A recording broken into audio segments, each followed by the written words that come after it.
మనకిష్టమైన దాన్ని, కష్టపడి సంపాదించిన దాన్ని అంతా తొందరగా వదులుకోలేం. అది మనిషైనా డబ్బైనా.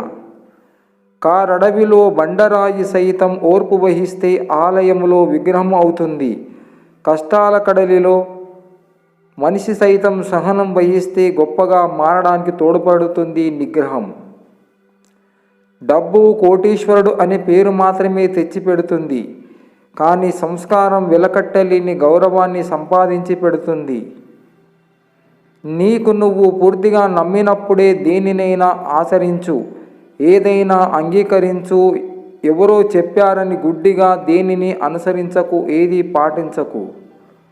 ఓపిక చాలా విలువైనది. అది ఎంత ఎక్కువగా ఉంటే జీవితంలో అంత ఎక్కువగా నేర్చుకుంటావు. తుమ్మ చెట్టు ఎంత ఎత్తుకు ఎదిగినా తులసి చెట్టునే పూజిస్తాం.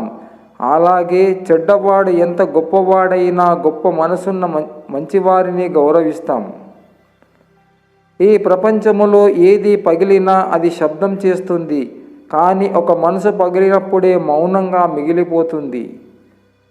నువ్వు ఏంటో చూయించే అంతవరకు ఇంట్లో వాళ్ళకే కాదు, ప్రపంచానికి కూడా లోకువే. పరిగెత్తే ప్రపంచములో పోటీపడే ఓపిక లేదు. అలసిపోయి సేద తీరిక లేదు.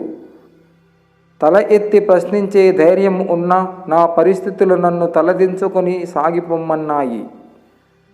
మోసం చేశారని పగలు ప్రతీకారం అంటూ వెళ్ళకండి, మౌనంగా ఉండండి.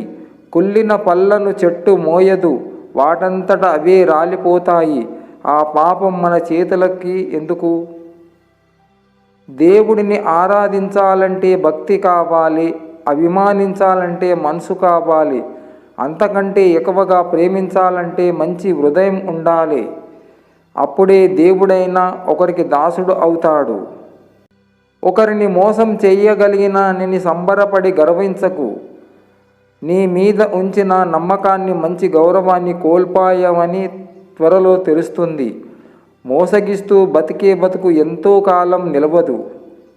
అవసరానికి ఇచ్చింది ₹1 అయినా అది జీవితంలో తీర్చుకోలేని రుణం.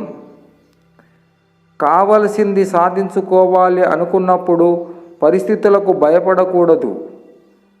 తాబేలును రోడ్డు మీద వదిలేసి దాని వేగంలో లోపాలను మనం వెతుకుతూ ఉంటాం, కానీ దానిని నీళ్ళలో వదిలితే పట్టుకోగలమా?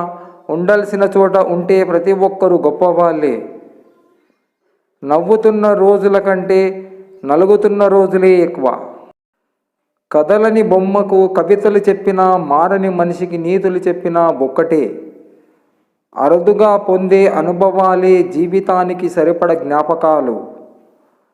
వైఫల్యముతో వెనుదిరిగేవారు కొందరు, పట్టుదలతో ముందుకు సాగేవారు కొందరు. ఎక్కడ నుండి మొదలు పెట్టామన్నది ముఖ్యం కాదు, ఎక్కడ ముగించామన్నది ముఖ్యం.